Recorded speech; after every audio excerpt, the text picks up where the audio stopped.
Hey, so do any of you guys remember the Superhero Squad show?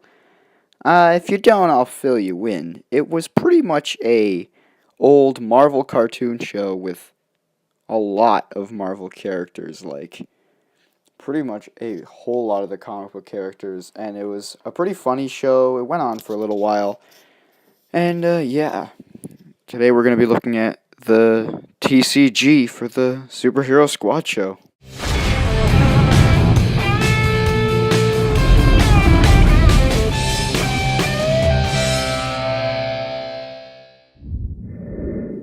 Okay, so today we will be talking about the Superhero Squad online TCG, or trading card game if you will. Before we get into the game itself, first I need to fill you all in on Superhero Squad Online, the game. Yeah, you heard me right. Superhero Squad Show got its own online video game called Superhero Squad Online. Not the best title if you ask me. The game was pretty much an MMO for kids, where you would go around different hub worlds based on the Marvel Universe, like the Baxter Building, New York City, things like that. And then you would see everyone else doing the same, as you would in an MMO. Now, the game is shut down since January 11 of 2017, but one part of the game was different from the rest.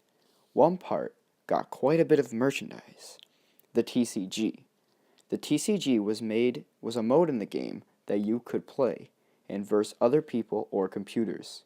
This mode ended up getting created in real life in 2012 by Upper Deck, a year after the game was launched. So, the Marvel Superhero Squad card game is a two-player game where you use your own deck of awesome Marvel superheroes to battle your opponent. You have to build the ultimate deck and prove you've got the best superhero squad of all. You can learn more about the game at upperdeck.com, or you can play the card game for free at www.heroup.com. Unfortunately, both of those websites do not have any more information on this card game because of the fact that the game got canceled or discontinued, whatever you would like to call it, back this year in 2017. Since the rules can be very long and very boring to read, I will save you all that and just read out the quick rules. So what you need are two decks of the same size, up to 40 cards each, a coin, a way to track a shared power from 1 to 20. So when you start the game, you set the power to 1, shuffle each deck, flip a coin to see who goes first, and each player draws 4 cards. On your turn, you flip a coin unless you go first. Heads, the power goes up by 1. Draw a card if you have any left, and then you can't play a card whose level is higher than the current power. So if the power is 1 and the card needs 2 power, you cannot play it. Every card you play from your hand is an attack. Your opponent must discard a cards to absorb the damage one at a time from his hand and or his deck. If your opponent ever discards a blocking icon that matches the attack's factor, the attack is blocked and the damage stops there. Block can happen from the hand or the deck. There are also special effects in the card game. If a special effect has a number in front of it, like 2, and then draw a card, then attack must deal at least that much damage to get that effect. There are also keeper cards. These are cards that stay in play. If a keeper deals damage and the very first point of damage is blocked, it's a misfire and the keeper is destroyed. To win, you only win when your opponent has no cards left in their deck and their hand and the play zone. Then you are victorious. Now, this game was great for a number of reasons. One of the reasons was just how cool all the card designs look. I've always been a major fan of the Superhero Squad show designs, and to see them printed so well and sometimes even holographic on trading cards was really cool. Another thing was how much great stuff you would get if you bought into one of the intro packs. It would give you the rule book, because that makes sense, a whole bunch of cards. It would give you 40, so you could basically start off in the game and have a deck. It would also give you a blind bag, and it would also give you one of the coins, the special hero coins. And it could either have like Iron Man, Thor, Spider-Man, Wolverine, anyone on the thing. And the heads and tails cards are honestly very nice. They aren't made out of the best material, like they could easily break or something, but it's fine because it just looks really nice. Everything's holographic, everything looks cool. Even the boxes look really nice with the artwork and stuff. But just how complex the card game could be, but how it's also simplified at the same time, if that makes any sense, makes it really fun to play. And I just wish way more people knew about this game and that the cards kind of still came out, because they were really cool and kind of hard to find too, because they were really pretty obscure, since they were based off an MMO online game that was based off of a show that was based off of a toy series. But hey, what can you do? Right, so let me walk you through what the cards represent and what's on them. So like, as you can see here, this is a classic Iron Man card. Now, the number up here at the top means that it requires 8 power for you to play it. Remember what I said about power when I was explaining the rules.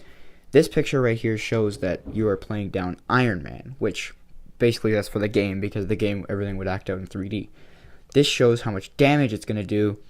This right here shows which element blocks it. Because as you can see here, right here, that shows you which element your card is. This shows what Team Iron Man's a part of, and then it has all the stuff that standard cards have at the bottom. Like who designed the art and how rare it is and stuff like that.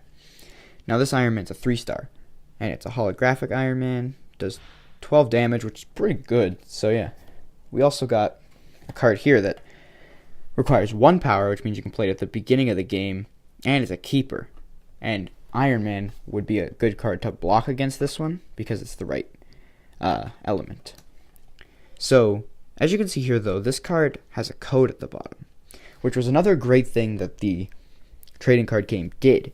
It had certain really rare cards that had codes, and you could either get things like statues, like this Thor card gave you, or things like actual heroes, like, I think it was Iron Spider, but not like the Iron Spider, I think it was like Armored Spider-Man was a code card.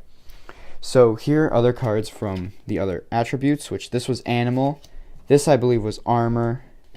I don't actually remember what that one was. This one was Speed. Then there's the green cards, which is Power. And then there's the Psychic cards, which is purple, right here. So those are all of the elements that you can use, and each card has its own thing, own weakness that can be blocked. And each card does its own amount of damage, has its own amount of power. And even the artwork on some of these, like, just look at this card, and it's just great. This is also another 3-star card because holographic and stuff. Same with the Spider-Man. They're all really nice cards. Like, these cards are great. This Thor card is actually a 4-star because it has a code on it, which makes it even more rare. But even these coins, they used to flip to see if you gain a power on a turn or not, are really nice. They look nice. They really love using holographic stuff. But even the artwork in the book, like the rule book, is nice. Like Black Panther there, Iron Man, are more cards right there.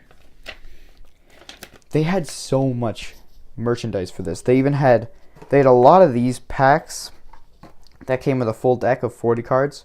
But they also had a deck that came with 80 cards, which was a 2-player pack, just basically to start up you right away. And this was such a good card game. It was so much fun. I really wish they would somehow bring it back. Just not link it to Superhero Squad, which would honestly be really cool. So yeah, that's all I really have to say about this card game. See you guys in the next video. Be sure to like, comment, subscribe if you do enjoy these types of videos. See you guys later. Bye-bye.